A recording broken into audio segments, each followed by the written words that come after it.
Nuestra práctica de laboratorio consistió en el cálculo del calor específico a presión constante y el cálculo del calor específico a volumen constante. El principal objetivo de esta práctica fue calcular el comportamiento del Cp y Cv del aire en un volumen constante, asegurando las condiciones isocóricas e isobáricas en sus respectivos cálculos. Y nuestros objetivos específicos son estudiar el comportamiento del calor específico en gases a volumen constante, estudiar el comportamiento del calor específico en gases a presión constante, desarrollar los cálculos asociados al calor específico en base a los resultados observados en la práctica de laboratorio. Los materiales que se utilizaron son una llave de paso, esta determina si está a volumen constante o a presión constante, un contador universal que se realiza para saber cómo varía la presión constante o el volumen constante con respecto al tiempo. Este contador universal era la fuente de energía eléctrica que calentaba la resistencia y provocaba el cambio de volumen o de la presión. También se utilizó un frasco de Marriott de 10 litros que era el volumen de control donde se encontraba el aire que estaba en estudio.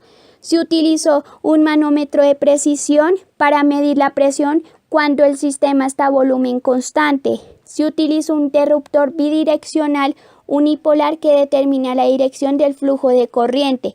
Se utilizaron dos multímetros, uno para medir el voltaje el otro para medir la corriente eléctrica. Se utilizó dos electrodos de níquel que estaban unidos por un alambre de cromo para medir la resistencia. Las medidas de seguridad y de riesgo son: al comenzar la práctica debe haber una cierta distancia con los montajes, puesto que el frasco de Marriott, que es el que tiene el aire, puede correr el riesgo de estallar. Por esto se debe también utilizar gafas de seguridad. También es importante conocer cómo se deben conectar los cables correctamente para que no se presente ningún riesgo peligroso, al igual que se debe utilizar los guantes y la bata. Este es el montaje final del experimento para determinar el calor específico a volumen constante y el calor específico a presión constante. El volumen de control, anteriormente nombrado, contiene aire compuesto por 78% de nitrógeno y 21% de oxígeno, y a condiciones estándar se considera un gas ideal. Luego de esta consideración se calcula el calor específico a presión constante y el cálculo del calor específico a volumen constante por medio de dos ecuaciones, las cuales se nombrarán después. En el montaje para realizar la práctica de Cv se tomaron tiempos cada 60 segundos hasta que la presión dejó de cambiar su valor, completando así un tiempo total en la práctica de 10 minutos. Para cada tiempo se registró el voltaje y la corriente que reportaban los multímetros y el dato de presión que veíamos en el barómetro. Finalmente, para realizar los diferentes cálculos se sacó un promedio de todas las medidas reportadas en la siguiente tabla. En el montaje para realizar la práctica de Cp se tomaron tiempos cada 30 segundos hasta que ya no era necesario sacar aire lentamente de la botella por medio de una jeringa conectada a una manguera para mantener al interior del sistema la presión constante, completando así un tiempo total en la práctica de 5 minutos y medio. Para cada tiempo se registró el voltaje y la corriente que reportaban los multímetros y el dato de volumen que se sacó con una jeringa. Finalmente, para realizar los diferentes cálculos, se sacó un promedio de todas las medidas reportadas en la siguiente tabla. La primera ecuación consiste en los grados de libertad del sistema, los cuales son los que tiene la atmósfera, 3 transnacionales y 2 rotacionales. A continuación se muestra la ecuación para el cálculo del calor específico a volumen constante y el cálculo del calor específico a presión constante, siendo F los grados de libertad y R constante de los gases ideales. La segunda forma de calcularlos es aplicando las fórmulas que se deducen a partir de la primera ley de la termodinámica, ecuación 3, y de la ecuación de gases ideales, ecuación 4.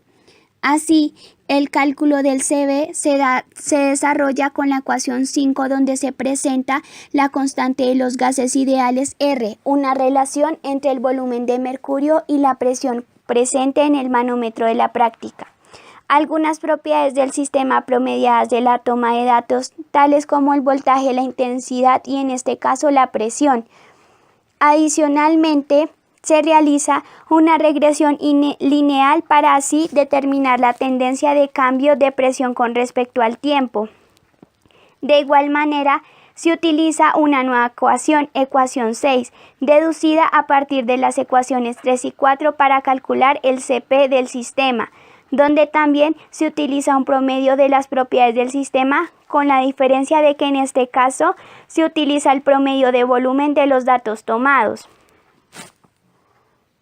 De forma equivalente, también se hace una regresión lineal para determinar la tendencia del cambio del volumen con respecto al tiempo. La forma de verificar que los cálculos realizados son correctos es utilizando la ecuación 7, donde la diferencia de los calores específicos obtenidos debe dar un valor cercano a la constante de gases ideales en las unidades correspondientes.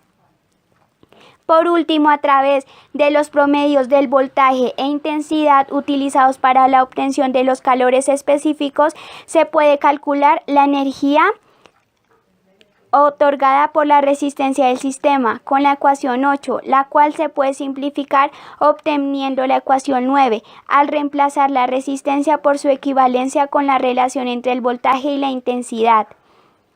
Los valores encontrados en la teoría fueron tomados a una temperatura de 298 Kelvin, mientras que los valores calculados en este laboratorio fueron tomados a una temperatura aproximada de 296,15 Kelvin. Podemos ver que los valores experimentales no son tan lejanos de la realidad, pero cabe resaltar que las ecuaciones que nos permiten obtener datos más cercanos a los teóricos son la ecuación 1 y la ecuación 2, donde R tiene un valor de 8,314 joules sobre mol por Kelvin. Como conclusión, al realizar la práctica de laboratorio podemos concluir que el CP siempre va a ser mayor que el CB, puesto que la relación que existe para calcular la constante R es CP por CB es igual a R. También se demuestra, luego de varios ensayos, que al aumentar la temperatura del aire, su presión aumenta de manera acelerada, ya que incrementar la temperatura hace que las partículas del aire se muevan más rápido y por tanto aumenta el número de colisiones entre las moléculas y las paredes de la botella de vidrio, es decir, aumenta la presión ya que su volumen es constante. Nuestra práctica de laboratorio consistió en el cálculo del calor específico a presión constante y el cálculo del calor específico a volumen constante. El principal objetivo de esta práctica fue calcular el comportamiento del CP y CB del aire en un volumen constante, asegurando las condiciones isocóricas e isobáricas en sus respectivos cálculos. Y nuestros objetivos específicos son estudiar el comportamiento del calor específico en gases a volumen constante, estudiar el comportamiento del calor específico en gases a presión constante, desarrollar los cálculos asociados al calor específico en base a los resultados observados en la práctica de laboratorio. Los materiales que se utilizaron son una llave de paso, esta determina si está a volumen constante o a presión constante.